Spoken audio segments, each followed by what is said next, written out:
Well, we got conflicting signals from the economy and the markets this week. Promising retail sales, ebbing job losses, but soaring mortgage rates. And our guest now says there are important signals still to come today. Hugh Johnson manages over $1.5 billion at Johnson Illington Advisors, and he joins us now from his offices in Albany, New York. And Hugh, always great to talk with you. Nice to be with you.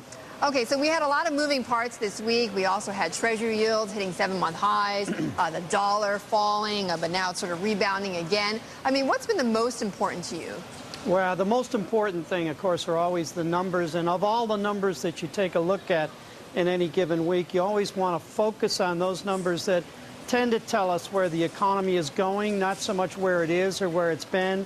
So obviously, jobless claims, a component of the index of leading economic indicators, is important. You know, at 10 o'clock, we get the University of Michigan's report for June.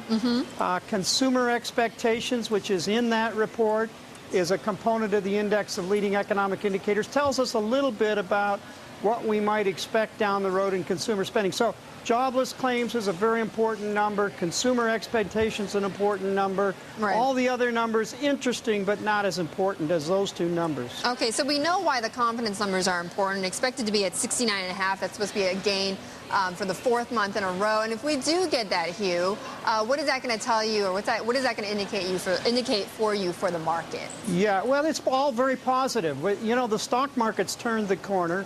We've had all of the right performance from the stock market signaling that we're headed towards a recovery in the economy. And the question is, are we really headed towards that recovery?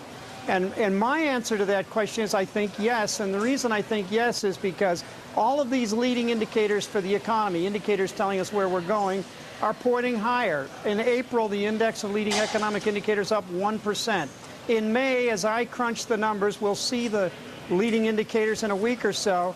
I think we're going to be up about 0.8, 0.9%. So indicators that lead the economy say the stock market's been absolutely right, and that we're headed towards a recovery in the economy. And the only thing that remains to be seen, or the big question is, how strong is the recovery in the economy, and importantly, earnings going to be? But don't you? But I thought, Hugh, that you thought the markets, the equity markets, are still fragile at this point. Yeah, I think they're fragile, and I'll tell you why. And that's because, you know, we've had a real liftoff in this bull market. We're up 30%. That's the second strongest gain in the stock market, or liftoff, if you may, for a bull market. And ordinarily, historically, what happens at this stage after 13 weeks of a strong liftoff is you get a stock market that sort of hits the wall of consolidation. What that means is that the gains that you're likely to see from the stock market, something in the order of 1 to 2% over the next 4, 8, and 12 weeks. In other words, we stall out, and the reason we stall out is the stock market, to a great extent, has more than discounted or more than reflected or overstated what lies ahead for the economy and earnings. We're a little bit ahead of ourselves. That's what I'm saying. Okay, but you are still, though, positioning your portfolio for a bull market. Oh, yeah, it's still a bull market. It's just from time to time, Betty, where what we're going to do is we're going to stall out. We'll have corrections. We'll get ahead of ourselves along the way. And I think that's kind of where we are now. It's tough to call those short-term swings in the market. Tough for me to do it anyway. But I think, yeah, all within the context of an ongoing bull market. Right, but people continue to try, of course, always to time the market, Hugh. Okay, tell us, though, as you're looking at a bull market right now and positioning yourself, then what are your newest positions? Well, the newest positions are, first of all, you have to look at what works in a bull market. Consumer cyclicals work. So we've recently bought, for myself and clients, Hasbro, for example. That's a consumer cyclical. DirecTV is another one. Another sector that works really well in the early stages of a bull market historically, and is certainly true this time, is technology. So a company like Oracle. You've spent a lot of time talking about materials this morning.